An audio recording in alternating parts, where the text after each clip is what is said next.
Os polos norte e sul da Terra são dois lugares enigmáticos cheios de grandes mistérios. Nessas áreas do planeta, há fenômenos meteorológicos que não ocorrem em nenhum outro lugar. E embora pareça uma teoria da conspiração ou filme de ficção científica, nos polos da Terra existem duas enormes paredes que nos protegem de uma ameaça de gelo que ceifou muitas vidas ao longo da história humana. Mas não se preocupe, antes de começar a imaginar enormes paredes de gelo e criaturas gigantes que ameaçam a raça humana, você deve saber que não estamos falando de uma parede de gelo, mas sim de uma parede invisível de ar.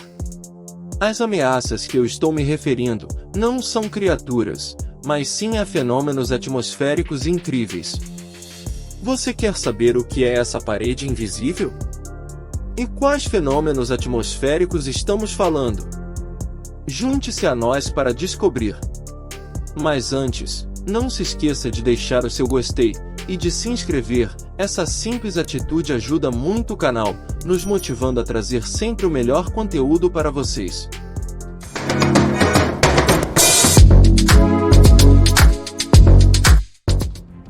A ameaça de gelo, o vórtice polar. A ameaça da qual falamos no início deste vídeo é um fenômeno atmosférico chamado vórtice polar. Este é um ciclone persistente em grande escala, localizado nas áreas polares da Terra, e é um dos mais aterrorizantes, e deve ser tratado com respeito, porque ao longo da história, já ceifou muitas vidas. Existem dois vórtices polares, um no norte e outro no sul.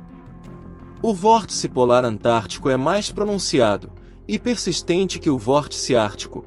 Isso ocorre porque a distribuição de massas de terra em altas latitudes no hemisfério norte leva a um aumento nas ondas de Rossby, que ajudam a quebrar o vórtice, e fazem com que ele se mova para fora das regiões onde normalmente é encontrado.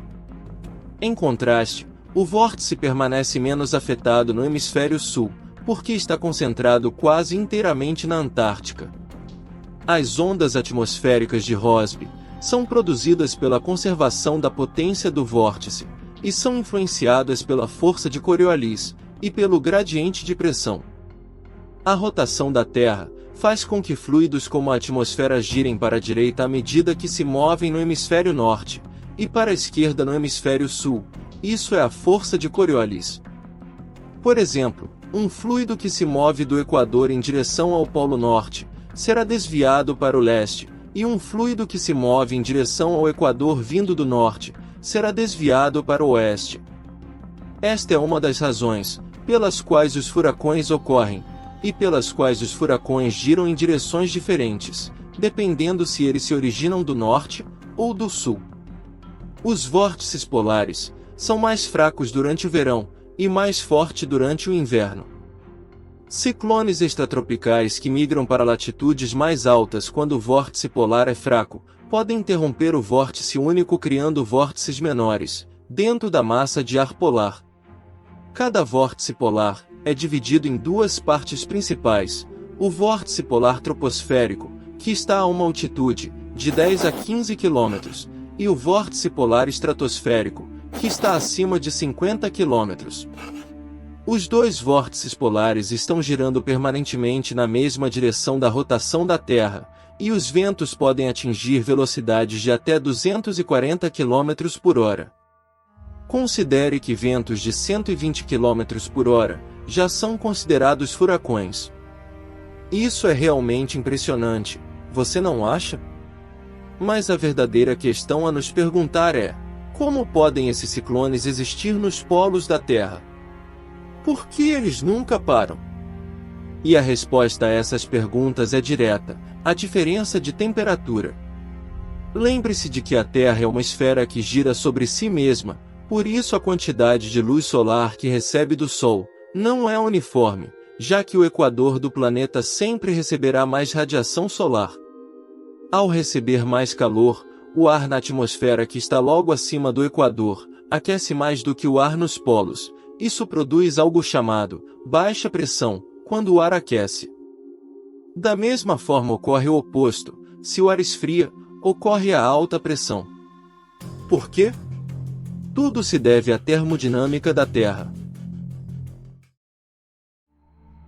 o ar frio ocupa menos espaço, e por isso quando uma massa de ar esfria, pode compactar-se e ocupar menos espaço.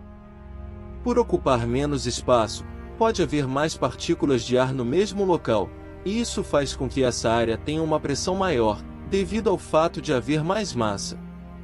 No caso oposto, quando o ar esquenta, ele ocupa mais espaço, as partículas se separam, e isso faz com que a pressão nessa área seja menor, porque há menos partículas. Em resumo, o ar frio causa alta pressão, e o ar quente causa baixa pressão. Como isso está relacionado ao vórtice polar? Muito simples. Você se lembra que mencionamos o ar na atmosfera do Equador? Bem, como o ar no Equador quase sempre terá uma pressão mais baixa do que o ar nos polos, o ar frio do vórtice polar quase sempre tentará se mover em direção ao Equador, porque há mais espaço ali, mas isso não acontece. Por quê? O que impede o vórtice de se dirigir em direção ao Equador? Mencionaremos isso mais tarde. Por enquanto, você deve saber que quando o vórtice do Ártico está mais forte, há apenas um vórtice. Ainda assim, normalmente o vórtice ártico tem uma forma alongada, com dois centros ciclônicos, um sobre a ilha de Baffin, no Canadá, e outro sobre o nordeste da Sibéria. Quando o padrão ártico é mais fraco, as massas de ar subtropicais podem se mover em direção aos polos, fazendo com que as massas de ar árticas se desloquem em direção ao Equador, como ocorreu durante o surto ártico de inverno de 1985. Com o Mirante de Santana em São Paulo, registrando 27 temperaturas mínimas, com a mais baixa chegando a 5,2 graus Celsius, e em Campos do Jordão, registrando temperaturas de menos 7,3 graus Celsius. O vórtice polar pode atingir temperaturas extremamente baixas, até menos 45 graus Celsius, e é por isso que são tão perigosos. No final de janeiro de 2019, uma profunda onda de frio atingiu grande parte dos Estados Unidos e do Canadá. Hoje sabe-se que foram surtos de ar frio do Ártico, causados por um vórtice polar enfraquecido. O Serviço Meteorológico Nacional dos Estados Unidos alertou os cidadãos para não saírem de casa, porque com essas temperaturas era possível congelar em apenas 10 minutos. Centenas de faculdades, institutos e universidades foram fechadas nas áreas afetadas, mas infelizmente no final, cerca de 21 pessoas perderam a vida, devido a graves queimaduras de frio, apenas nos Estados Unidos. Acredita-se que o vórtice polar também teve efeitos na Europa. Por exemplo, as enchentes de inverno de 2013 no Reino Unido são atribuídas ao vórtice polar que levou frio intenso aos Estados Unidos e ao Canadá. Ao longo da história, o vórtice polar trouxe ondas de frio intenso, que quase sempre acabam com a vida de muitas pessoas. Mas se o vórtice polar é tão perigoso, como nos protegemos dele até agora? Polar Night Jet, também conhecido como jet stream ou jet currents, são correntes de ar de fluxo rápido, muito próximas dos polos, e são as paredes invisíveis que nos protegem dos vórtices polares. As correntes de jato podem iniciar, parar, dividir-se em duas ou mais partes, combinar-se em uma única corrente, ou fluir em várias direções, inclusive opostas à direção do restante do jato. As correntes de jato são o produto de dois fatores: o aquecimento atmosférico pela radiação solar, que produz células de circulação polar em grande escala, Ferrel e Hadley, e a força de Coriolis, agindo sobre essas massas em movimento. As células de circulação polar de Ferrel e Hadley são um movimento de ar em grande escala por toda a Terra. Eles estão diretamente relacionados aos trópicos, pois é nessas áreas onde se originam os movimentos das massas de ar. Por outro lado, a força de Coriolis é causada pela rotação do planeta em seu eixo, e é a mesma força que produz furacões. Em outros planetas, o calor interno impulsiona suas correntes de jato, em vez do aquecimento solar. A corrente de jato polar se forma perto da interface da circulação polar e das células de Ferrel, enquanto o jato subtropical se forma próximo ao limite das células de circulação de Ferrel e Hadley. Em termos simples, essas correntes de jato de temperatura mais quente fluem nos trópicos do Equador em direção aos polos, colidindo frontalmente com as correntes de ar frio do vórtice polar. Quando duas enormes massas de ar como essa se encontram de frente, elas não se misturam, mas se colidem, e isso faz com que ambas subam ou caiam, e depois retornem para o lugar de onde vieram. Desta forma, o vórtice polar permanece preso e confinado ao polo e não pode sair. O Polar Night Jet é aquela parede invisível da qual falamos no início do vídeo, as correntes de jato que cobrem todo o planeta, e que estão distribuídas por toda a Terra, são nossos maiores aliados. Se não fosse por isso, o vórtice polar sairia com mais frequência de sua região e causaria ondas de frio intenso nos países do norte. Até agora, discutimos tudo o que acontece devido ao vórtice polar do norte, mas, e o vórtice do sul?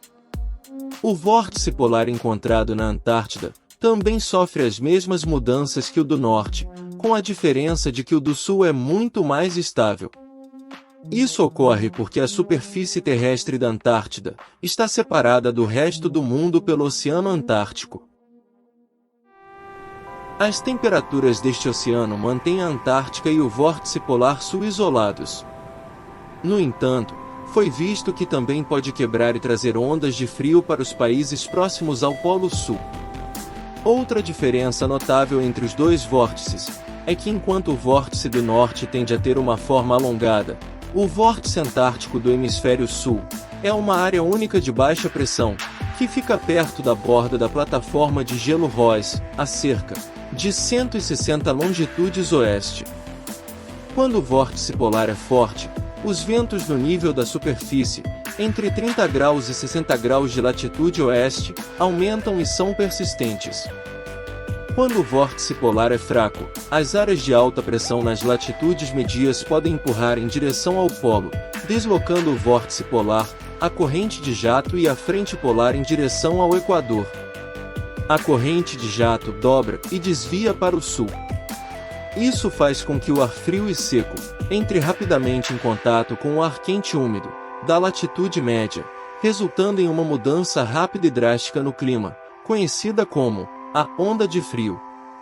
Na Austrália, o vórtice polar, conhecido lá como rajada polar ou mergulho polar, é uma frente fria que puxa o ar da Antártida, trazendo chuvas, nevando geralmente no interior, com nevascas nas terras altas, ventos, gelo e granizo, nas partes sudeste do país, incluindo Vitória, Tasmânia, a costa sudeste da Austrália do Sul, e a metade sul de Nova Gales do Sul.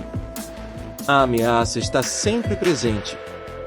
Embora as correntes de jato nos mantenham protegidos dos vórtices polares, agora está começando a ser observado que os vórtices polares frequentemente se rompem e deixam suas regiões, especificamente no hemisfério norte, que é onde o vórtice não é uniforme. Esses eventos estão aumentando, principalmente devido às mudanças climáticas e ao aquecimento global. As correntes de jato são a parede invisível que nos protege da ameaça do gelo, mas essa parede enfraquece se as temperaturas do planeta mudarem. À medida que as temperaturas do planeta aumentam, mesmo que ligeiramente, nossa parede defensiva enfraquece e deixa entrar parte do frio, proveniente dos vórtices polares. Atualmente, esses eventos ainda não são tão graves ou diferentes do que sempre foram, mas se não cuidarmos do nosso planeta, as correntes de jato deixarão de nos dar proteção. Se as coisas continuarem assim, é possível que no futuro, daqui a muitos anos, nosso muro protetor desmorone completamente. E quando isso acontecer, o planeta Terra entre em uma nova era glacial. Se você quiser ver nosso vídeo sobre a nova era glacial, deixamos o link no comentário fixado. Por enquanto, os efeitos das mudanças climáticas estão começando a ser vistos nessas partes do mundo, mas não é tarde demais. Temos tempo suficiente para continuar estudando esses fenômenos fascinantes, E no processo, aprender a conviver mais com nosso planeta e entender qual é nosso lugar nele. E você, sabia tudo isso sobre os vórtices polares e correntes de jato? Deixe-nos saber sua opinião nos comentários.